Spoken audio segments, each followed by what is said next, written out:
उनके ना रहने पर न केवल समाजवादी पार्टी के लोगों को दुख है, बल्कि उनके लाखों लाख साथी, सहयोगी, मददगार, परिवार के लोग खुद दुखी रहते हैं।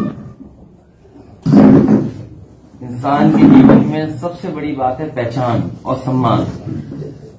उनके ना रहने पर जिस तरीके से जनता ने सम्मान दिया है, ये बहुत कम लोगों को मिलता है सम्मान।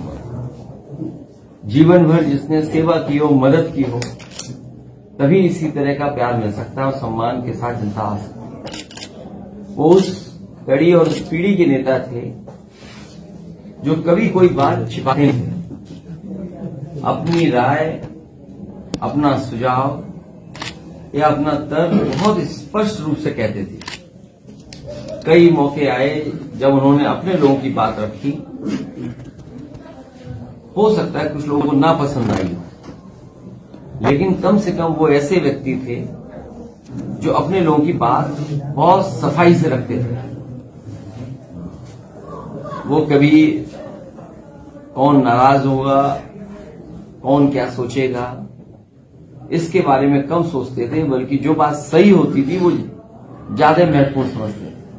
लोकसभा में मैंने उनको देखा, कई मौकों पर विपक्ष के लोगों ने आवाज बुलंद कर करके उन्हें दबाने की कोशिश की, लेकिन मैंने अपने आगे देखा, आंखों से देखा कि वो किसी के दबाव में नहीं आते थे। जो बात उन्हें कहनी होती थी वो कह के रहते थे। तो ऐसे नेता को हम लोगों ने खोया है। वो अपने जीवन भर मेहनत कर करके बहुत बड़ी राजनीतिक विरासत इस परिवार को देके गए हैं। इस परिवार को एक बहुत बड़ी पहचान देके गए हैं। जहां वो कई बार विधायक रहे, सांसद रहे, कई दलों में रहे हों, आखिरी में समाजवादी पार्टी में भी थे, पहले भी समाजवादी पार्टी में थे और दल में भी हो गया, लेकिन जनता के प्रति और जनता से जुड़ाव हमेशा बना के रखा उन्होंने। हमें उम्मीद है ये परिवार जो राजनीतिक विरासत बाग साहब देके गए उसको लेकर के जाएंगे, उसको और संभालेंगे और सजोएंगे और इस विरासत को आगे ले जाने का काम करेंगे। अखिलेश जी, संभल से किसे कैंडिडेट बनाएंगे? अखिलेश जी, विरासत को आगे बढ़ाने के लिए संभल से कैंडिडेट सभा की तैयारी करनी चाहिए। मैं आपसे कह रहा हूं कि पार्टी उनके परिवार के पक्ष में है और आने वाले समय में फैसला भी लेंगे पार्टी। यहाँ उलेमा ने और जनता ने ऐलान किया है कि जियाउर रहमान बर्क को चुनाव लड़ाया जाए, और उन्होंने एक तरफ मैयत रखी थी, दूसरी तरफ वोट डाल रहे थे। इस वफादारी के बाद क्या उनको ये इनाम मिलेगा टिकट का? ये आपको नहीं सोचना है, उन्हें और हमें और परिवार के लोगों को सोचना है। अनिल जी, एक अहम सवाल, मुसलमानों ने नेताजी पे भरोसा किया, पार्टी पे भी भरोसा किया, समाजवाद पे, और आप पर भी भरोसा किया। आपके लिए मुसलमानों का प्लान ऑफ एक्शन आगे का क्या है? सबसे बड़ी लड़ाई जो इस बार देश में होने जा रही है वो संविधान को बचाने की है। बाबा साहब भीमराव अम्बेडकर जी ने जो संविधान दिया है वो सबको बराबर का हक देता है, बराबर का सम्मान देता है। जिस तरह से कई मौकों पर हम लोगों ने कहा है कि कभी समुद्र मंथन हुआ था, इस बार संविधान मंथन होने जा रहा है। एक तरफ वो लोग होंगे जो देश की खूबसूरती रही है, हमारी आपकी गंगा जमुनी संस्कृति, भाईचारा, आपस में प्रेम, और दूसरी तरफ वो लोग हैं जो संविधान को नहीं मानते हैं। तो संविधान मानने वालों की और संविधान पर न चलने वालों के बीच में ये चुनाव होने जा रहा है, और हमें ये पूरा भरोसा है देश की जनता संविधान के साथ और संविधान बचाने वालों के साथ रहेगी।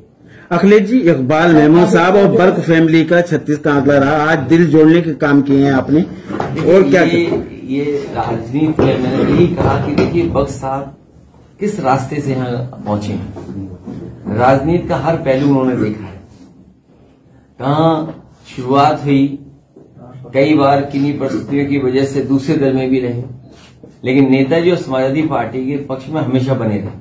अध्यक्ष जी, यूपी की सियासत में लगातार शहर के नाम बदले जा रहे हैं और लखनऊ को नाम बदलने की तैयारी है, लखनऊ को नाम बदलने रखा जा रहा है, क्या कहेंगे इसको?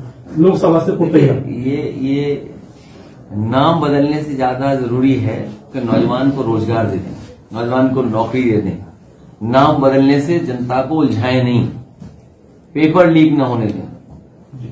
सोचिए हर पेपर लीक हो जाता है इनका, और लीक होने के बाद एक ही एजेंसी उसको जांच दे देती। अभी जो हमारा एक पत्रकार साथी मेडिकल कॉलेज के बारे में पूछ रहा था, अभी सुना है कि केवल बिल्डिंग का उद्घाटन करने गए हैं, वो हॉस्पिटल का उद्घाटन नहीं है, वो बिल्डिंग का उद्घाटन है।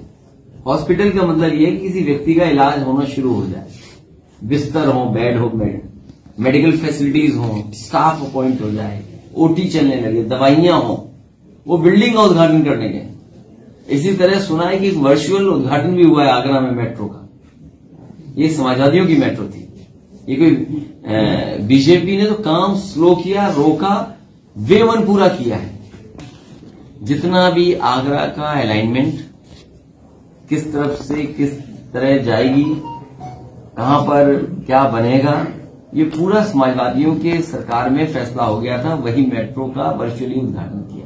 जैसे नाम बदले जा रहे हैं, इसके मायने क्या है कि मतलब ये लक्ष्मण को नाम रखा ऐसा है, आप सरकार बदल दो, इनका नाम अपने आप बदल जाएगा। सर महापंचायत 4 दिन पहले अभी जो सर धनंजय सिंह ने जो है चुनाव लड़ने का ऐलान किया सर जौनपुर से कृपाशंकर के सामने, और उसके ठीक बाद ही जो है सर जो है ये कोई खबर नहीं है, ये तो कोई खबर नहीं है।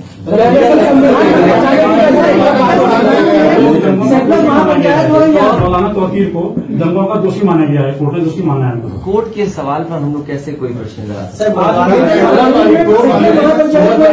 महाराष्ट्र में इंडिया आप जा रहे हैं वहां पे? देखिए, हमारा काम पूरा हो गया, टिकट बंटवारा हो गया, हमें प्रत्याशी तय करने दो। अभी तुम प्रत्याशी पूछ रहे थे, अब कह रहे तुम वहां चले जाओ।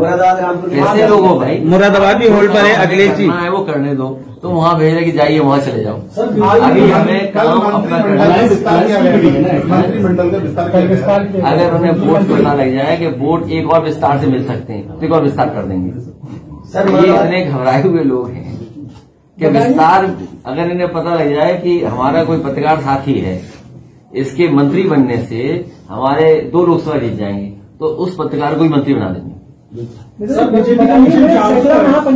तो ये जो बनाया गया विस्तार, ये विस्तार कोई जनता की सेवा के लिए मंत्री नहीं बने हैं। ये जनता को कैसे वोट ले लें, और जनता देख रही है उन्हें।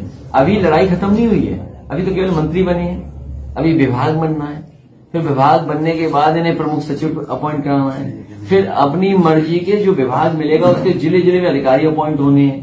अरे एक जाल से नहीं निकले ये मामला, ये जो बने भी हैं, शपथ लिए हैं, अभी इनको बड़ी मेहनत करनी पड़ेगी। पहले अपने प्रमुख सचिव अपॉइंट कराने के लिए, विभाग के लिए भी मेहनत करनी पड़ेगी, और फिर जिले जिलों में जो विधायक और लोग बैठा लेते हैं अपने अपने अधिकारी, उन्हें हटाना, उन्हें नए लाना। अभी तो बहुत दिन है, और जब तक ये काम होगा तब तो चुनाव आ जाएगा, आचार संहिता लग जाएगी, मंत्री बस मंत्री बने रहेंगे, काम नहीं कर पाएंगे। अभी बिहार के अंदर नीतीश कुमार को बार बार पार्टी बदलने के लिए कहा जाता है, और यूपी के अंदर कहीं न कहीं ओम प्रकाश यादव को आपके साथ। देखिए, ये जो पलटा पलटी जो चल रही है ना, इससे कोई जनता का भला नहीं हो रहा। सर, मोदी जी ने मुद्दा बना लिया परिवार को लेकर के, जो टिप्पणी हुई थी उसको लेकर के। आप परिवार वाले हैं ना, आप बीजेपी वोट मत दें। अच्छा सर, दूसरा सवाल ये है क्यों, और क्या है? अरे भाई, मैंने ही कहा कि अगर ये बात सवाल उठा रहे हो, ये भी परिवार है, ये भी परिवार है, हम भी परिवार है, ये सब परिवार है, नहीं परिवार है बताओ? ये बताइए, परिवार वालों से वोट लेंगे तो बीजेपी ये तय करे कि परिवार वालों को टिकट नहीं देंगे, ये भी तय करे कि जो परिवार वाले हैं उनसे वोट मांगने नहीं जाएंगे।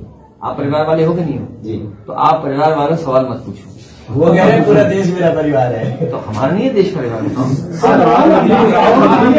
अरे ये बताओ, देश हमारा परिवार नहीं है क्या? सबका परिवार है। प्रधानमंत्री जी एक अभियान शुरू कर रहे हैं सुझाव पेटी का। अब क्या जरूरत है सुझाव? अब तो जाना है उन्हें, अब ये सुझाव मांगो कि जाए कैसे वो, इसके लोग सुझाव देंगे। सर